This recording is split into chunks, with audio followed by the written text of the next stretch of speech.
confinement et à l'annonce de Monsieur le Président, je vous explique sur le bien-être et le nudisme dans notre discours de peuple. Parce que le bien-être, ça peut être très intéressant et c'est très bien pour l'égalité femmes et hommes.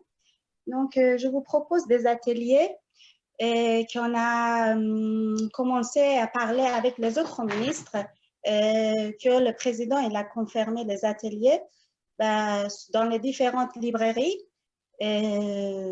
Comme ministre Madame Roselyne Bachelot, elle va vous expliquer après moi. Madame, vous pouvez commencer votre discours, s'il vous plaît. Oui, oui, tout à fait, oui.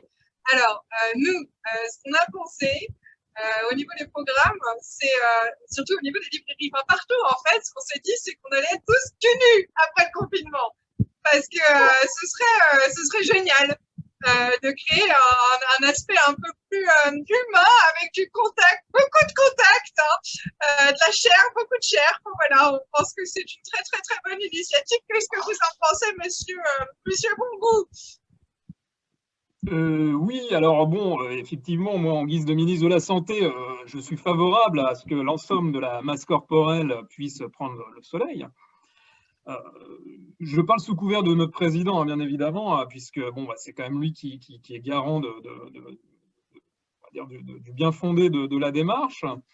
Mais effectivement, je pense que de faire une grosse réunion nationale nue, c'est très très bon, c'est ce qu'attendent les Français, et je pense que voilà, faut vraiment se lâcher sur la tenue vestimentaire. On a trop longtemps porté de masque, on a trop longtemps été masqués, maintenant à nous de nous dévoiler. Je laisse la parole à notre cher président Emmanuel Macron qui, je pense, a une vue d'ensemble et qui pourra nous aiguiller un peu sur la situation. Oui, mes chers compatriotes, donc, comme mes différents ministres vont l'expliquer, nous avons créé un ministère de la nudité pour imposer, après le confinement, la nudité obligatoire à tous les Français. Il y a d'autres pays qui l'ont fait, ça a très bien marché pour eux. Je pense à la Suède, à la Norvège. Voilà. Après des mois de confinement, le moral de la population était au plus bas. Et donc, cette mesure a permis de recréer de la cohésion sociale, de recréer du lien. D'autre part, la santé des habitants a gagné en immunité de par tous les échanges, tous les contacts qu'il y a eu par la suite. Échange de fluide. Et donc, je vous rappelle que il y aura des dérogations qui sont possibles pour les personnes qui sont malades, bien sûr. Oui.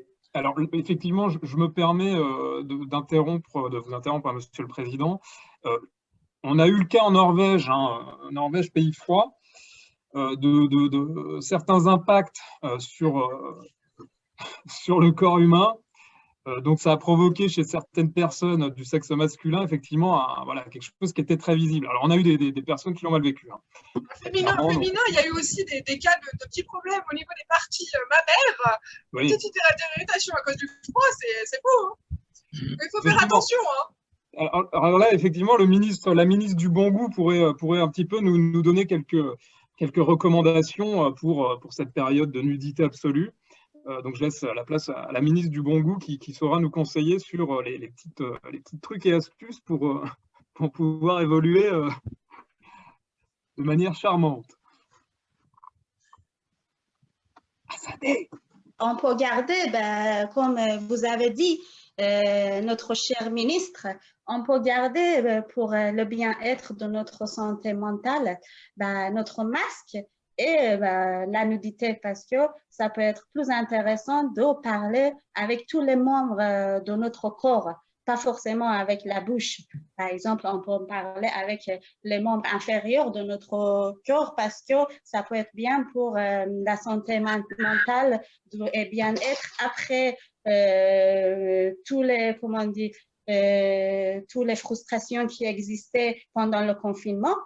C'est pour ça que notre cher président il nous a proposé beaucoup de différents parcours qu'on peut apprendre comment on peut parler avec notre membre inférieur de notre corps. Est-ce que, Monsieur le Président, vous êtes d'accord? Ça a été très longuement réfléchi. On a fait, ça n'a pas été décidé sur un coup de tête, donc c'est le fruit d'une longue gestation de recherche avec un comité scientifique et différents partenaires. Donc effectivement, soyez assurés des bienfaits de notre projet.